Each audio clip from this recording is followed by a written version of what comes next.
Hello.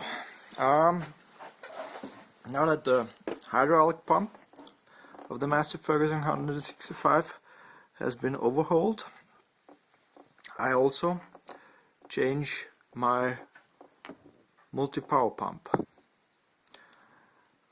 because the performance of the multi-power transmission on this tractor was not pretty good,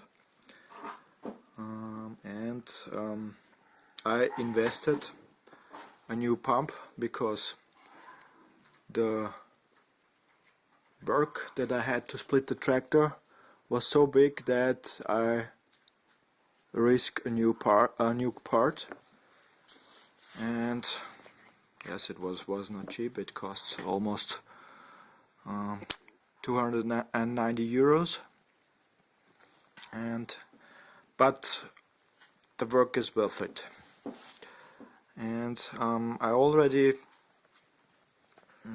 ripped the old pump of the support bracket off, and I also did hurt myself because these edges here are very sharp.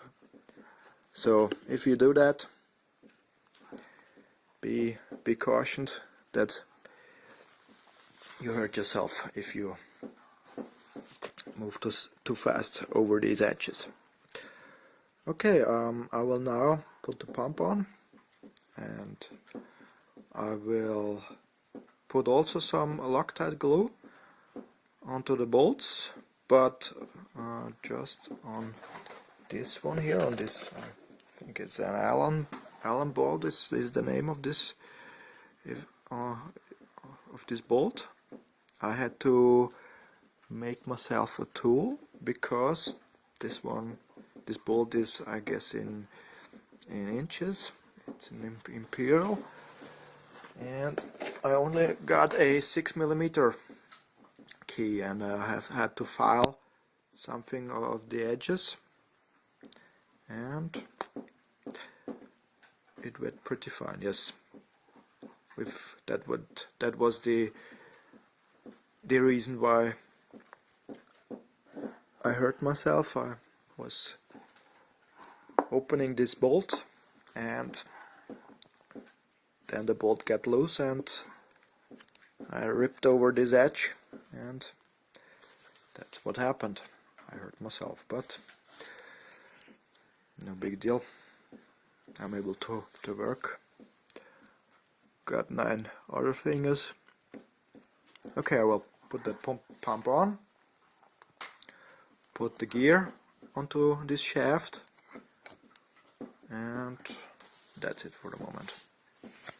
Alright, I mounted the pump onto this housing, and I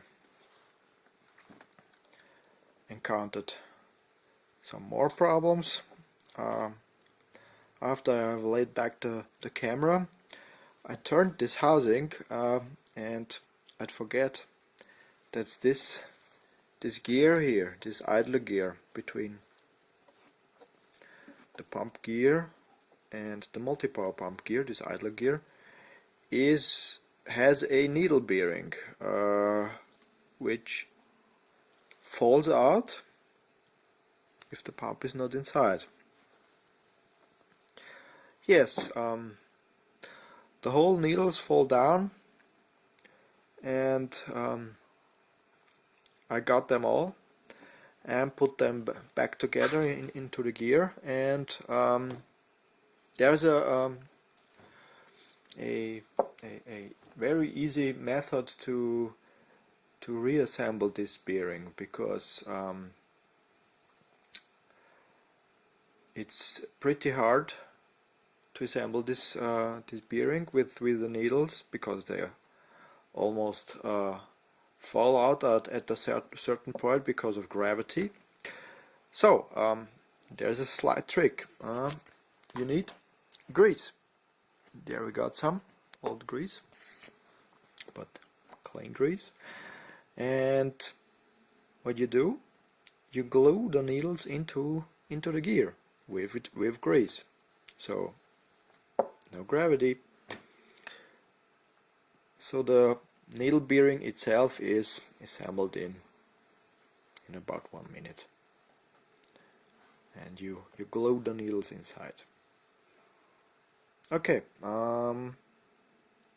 put the bolts back onto the housing, and yes, the old pump. I compared the old pump to the new pump. They look quite similar. Slight difference in housing design. Here you got a little edge. Over here that's flat, but and the new pump is very hard to turn over. The old pump is pretty easy. Yes, the new pump, but I think that's supposed to be like that. But I found a issue about this pump.